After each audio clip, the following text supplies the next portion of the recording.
Hello guys, কেমন আছেন সবাই? আশা করি প্রত্যেকেই ভালো আছেন। সো গাইস, নতুন ভিডিওতে সবাইকে স্বাগত জানাচ্ছি। গাইস, আজকের এই ভিডিওতে আমরা দেখতে চলেছি রোজার দিনে রাতারাতি ভাইরাল হওয়া সব ভিডিওগুলি, এবং বন্ধুরা সর্বশেষ আপনাদের মাঝে পিরিয়ড আভা নিয়ে থাকবে ইন্টারেস্টিং ভিডিও। তাহলে চলুন বেশি কথা না বাড়িয়ে আজকের ভিডিও শুরু করা যাক। প্রিয় দর্শক, এই রোজার দিনে অনেক কিছুই আমাদের চোখে পড়তেছে এই সোশ্যাল মিডিয়ার মাধ্যমে। এবার নাকি রোজাতে শিক্ষিত খাসিও বিক্রি হচ্ছে ইফতারের জন্য। তো গাইস, এই মুরব্বী শিক্ষিত খাসি বিক্রি করার পরে তিনি বিস্তারিত বিষয় শেয়ার করেছেন। কি বলেছেন চলুন দেখে নেওয়া যাক। আসলে খাসি তো শিক্ষিত হয় না, এটা জাস্ট বলা। মানুষে খাসি বিক্রি করলে বলে এটা কি ভেড়া না বকরি, ওই টাইমে বলা হয় যেটা আমাদের স্কুলের আশেপাশে বড় হয়েছে, এটা শিক্ষিত খাসি। অরিজিনালি আমরা খাসি রান বিক্রি করি, কোনো ভেড়া না কোনো বকরি না।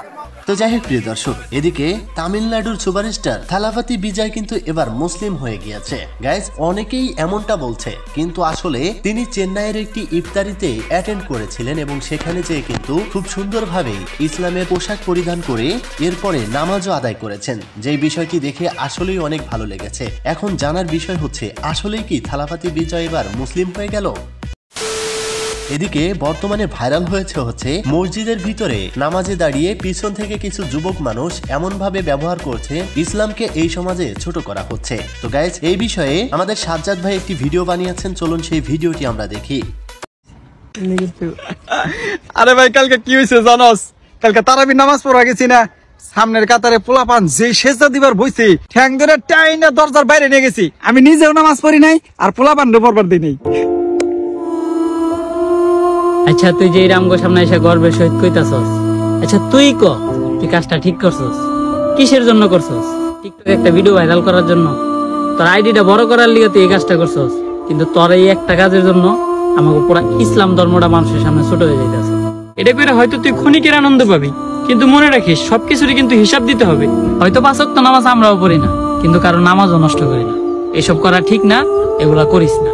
তো যাই হোক প্রিয় দর্শক, এদিকে আরো একটি ভয়েস বের হয়েছে, চলুন সেই ভয়েসটি আমরা শুনি।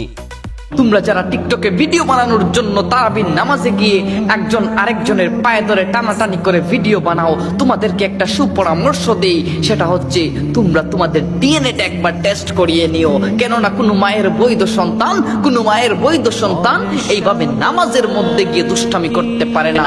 তো যাই হোক প্রিয় দর্শক, 12টি মাসের মধ্যে একটি মাস হচ্ছে আমাদের এই রমজান মাস, যেখানে কিন্তু সবাইকে পাপ থেকে দূরে রাখে এবং পাপ মোচন করার একটি মাস। তো গাইস, এই বিষয়ে একটি ভিডিও বানিয়েছে এই ভাই, চলুন সেই ভিডিওটি আমরা দেখি। হ্যালো সোনা, আজকে আমি বাড়িতে একলা। তুমি নিঃসন্দেহ থাকো, আল্লাহ তাআলা তোমার হেফাজত করবো ইনশাআল্লাহ। তো গাইস, আসলেই ভিডিওটি মজা লেগেছে। প্রিয় দর্শক, এই রমজান মাস আসলেই কিছু টিকটকারেরা দেখবেন হিজাব পরে তারপরে ভিডিও তৈরি করে। তো গাইস, এই মেয়েটি আপনারা জানেন, বাংলাদেশের সানি লিওন খ্যাত এই মেয়েটি এই রমজান মাসে এসে এত সুন্দরভাবে হিজাব পরে ভিডিও বানিয়েছে। এই মেয়েটিও হয়তো জানে না তাকে এই হিজাবে কতটা সুন্দর লাগছে।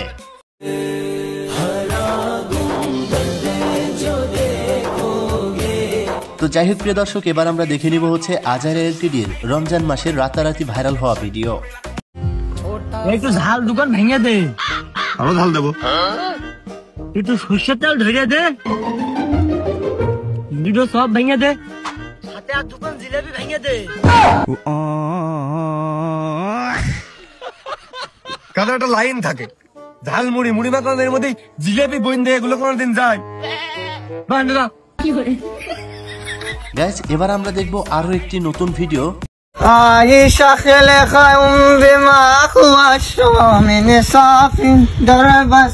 বাবা কে বাসা আছো? কি বাবা? বাবা কিছু ভিক্ষা দেন।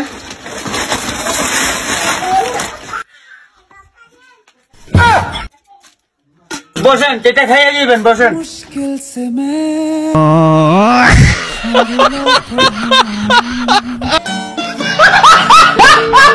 তো যাই হোক প্রিয় দর্শক, এবার আসি হচ্ছে আপডেটে। গাইস, ওমরান ফায়ার যারা শাহবাগী তাদের নিয়ে একটি ভিডিও বানিয়েছেন, যে ভিডিওটি আসলেই আমার কাছে অনেকটা ভালো লেগেছে। আমার ঘরে ধূমপান করতে নিষেধ করলে তুই ধর্ষক, শরীর থেকে গন্ধ আসে বললেও তুই ধর্ষক, গোসল করতে বললেও তুই ধর্ষক, হাতা কাটা ব্লাউজ পরে অশ্লীল ভাবে ঘোরাফেরা করতে না দিলেও তুই ধর্ষক, শাহবাগীদের যদি শাহবাগী বলস তাহলেও তুই ধর্ষক। গাইস এই ভিডিও থেকে আমাদের শিখার অনেক কিছু রয়েছে। তো যাই হোক প্রিয় দর্শক, এদিকে এই ন্যাকামো মেয়েটি এমন ভাবে ন্যাকামো করছে যেটা আসলে সহ্য হচ্ছে না। অবশেষে এই মেয়েটিকে আমি টিকটক থেকে ব্লক করে দিয়েছি যাতে এই মেয়েটির কোনো ভিডিও আমার সামনে না আসে। কার আমার কার এটা আমার তোমার? তুমি তো বললো বড়ক তুমি কি বড়ক। তো গাইস এই মেয়েটির কথাবার্তা শুনে মাথায় রাগ উঠে যায়। তো যাই হোক প্রিয় দর্শক, এবার আসি হচ্ছে পিরিয়ড আফাকে নিয়ে। গাইস পিরিয়ড আফা এমন একটি রেকর্ড করেছে যে রেকর্ডে তিনি টিকটকে মাত্র 18 দিনের ভিতরেই 1 মিলিয়ন ফলোয়ার্স বানিয়ে ফেলেছে। এই মেয়েটি হচ্ছে যতটুকু জানতে পেরেছি অর্ণব বেবর গার্লফ্রেন্ড। এই বিষয়ে আমাদের ধলাভিলাই কি বলে চলুন দেখে নেওয়া যাক। মানুষ তো সমালোচনা করবেই, কারণ ওমর ব্যাপার দ্বিতীয় রেকর্ড আমি করছি। নতুন আইসা মাত্র 18 দিনে 1 মিলিয়ন ফলোয়ার্স করছি। ওরে আমার রেকর্ড রে, 1 মিলিয়ন ফলোয়ার্স এর রেকর্ড। তোর তো ভিভো মোবাইলে টাইনা টুইনা হ্যাসরা তারপরে উড়াইলো। তুই কি নিজের যোগ্যতায় উঠছস রে? হ্যাঁ, বড় কথা কইতে আইছস। এই রমজান মাসে এসে টিকটকে সবচেয়ে আলোচনা সৃষ্টি করেছে এই মেয়েটি, যে আলোচনাটি আসলে সোশ্যাল মিডিয়াতে এমন পরিমাণে ছড়িয়ে গিয়েছে যে তার নাকি নিজ দিয়ে রস ধরে, যার কারণে রোজা রাখতে পারে না, এটা টিকটকে এসে বলতে হয়। তো গাইজ এই বিষয়গুলি অনেকটাই লজ্জাজনক বিষয়। এই মেয়ে সম্পর্কে আপনার কি মতামত অবশ্যই কমেন্ট বক্সে লিখে জানাবেন। দেখা হচ্ছে পরবর্তী ভিডিওতে। ততক্ষণ আর সবাই ভালো থাকুন, সুস্থ থাকুন, খোদা হাফেজ।